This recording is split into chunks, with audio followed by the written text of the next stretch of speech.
सर्वांना श्री स्वामी समर्थ. आपल्या नवीन एका व्हिडिओमध्ये आपल्या सर्वांचं मनःपूर्वक स्वागत आहे.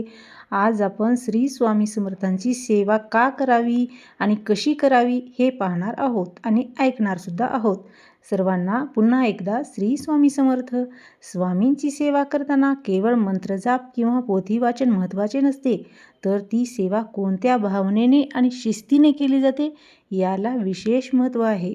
स्वामी समर्थाच्या मार्गात सेवा ही केवळ कर्मकांड नसून तो एक जीवन प्रवास आहे. स्वामी सेवेकऱ्यांनी पाळावयाचे नियम आणि आचारसंहिता यावर आधारित आपण काही सेवा नियम आणि शिस्त भक्तीचा मार्ग पाहणार आहोत. स्वामी समर्थाचे ब्रीदवाक्य आहे, भिवू नकोस, मी तुझ्या पाठीशी आहे. पण स्वामींचा आशीर्वाद मिळवण्यासाठी सेवेकऱ्यामध्ये स्वतःमध्ये काही बदल घडवून आणणे आवश्यक असते. सेवा करताना आपणाला काही गोष्टीचे पालन करणे अत्यंत महत्त्वाचे आहे. तर अंतःकरणाची शुद्धता आणि भाव. स्वामींना बाह्य डामडौलीपेक्षा अंतःकरणातील भाव अधिक प्रिय आहे.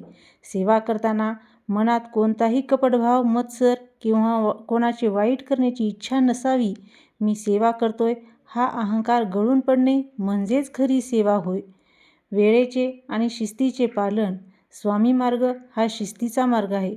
शक्यतो रोज एकाच वेळी आणि एकाच जागी बसून सेवा करावी. नित्यसेवा.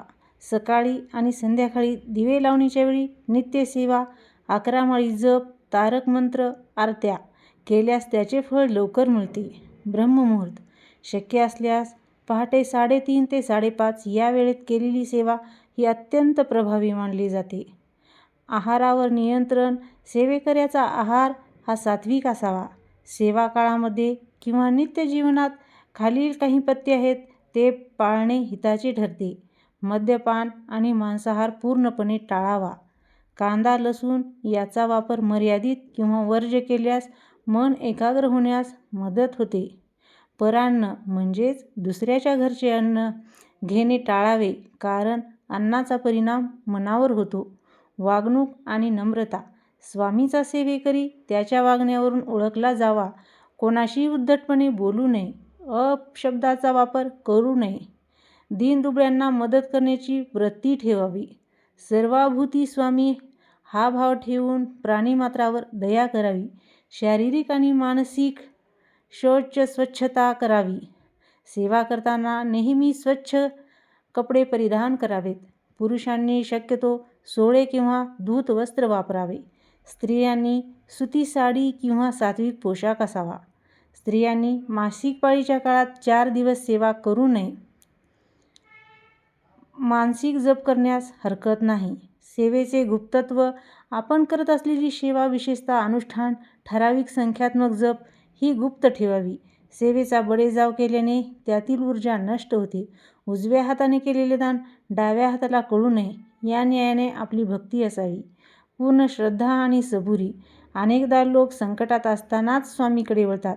सेवा सुरू केल्यावर लगेच चमत्कार व्हावा अशी अपेक्षा धरू नका. स्वामी आपल्या प्रारब्धाचा विचार करून जे योग्य आहे तेच देतात. त्यामुळे स्वामी करतील ते माझ्या भल्याचेच असेल हा दृढ विश्वास ठेवावा. सेवेकऱ्यांसाठी काही विशेष सूचना स्वामींनी दिल्या आहेत, त्या आपण पाहूत. जप करताना जपमाळ कधीही उघड्यावर फिरवू नये. ती गोमुखीमध्ये असावी. जप करताना तर्जनीचा अंगठा शेजारचे बोट माळेला स्पर्श होऊ नये. आसन. सेवेला बसताना लोकरीचे किंवा कुशाचे आसन वापरावे. जमिनीच्या थेट संपर्कामुळे सेवेची ऊर्जा प्रथवित निघून जाते. दिवा. सेवा चालू असेपर्यंत समोर दिवा तेवत असावा. उपसंहार. स्वामी सेवा ही केवळ स्वतःच्या इच्छा पूर्ण करण्याचे साधन नाही, तर ते आत्मोन्नतीचे साधन आहे. स्वामींना अक्कलकोटाचे परब्रह्म मानून जेव्हा आपण शरणागत होतो, तेव्हा ते आपल्या आयुष्याची संपूर्ण जबाबदारी घेतात.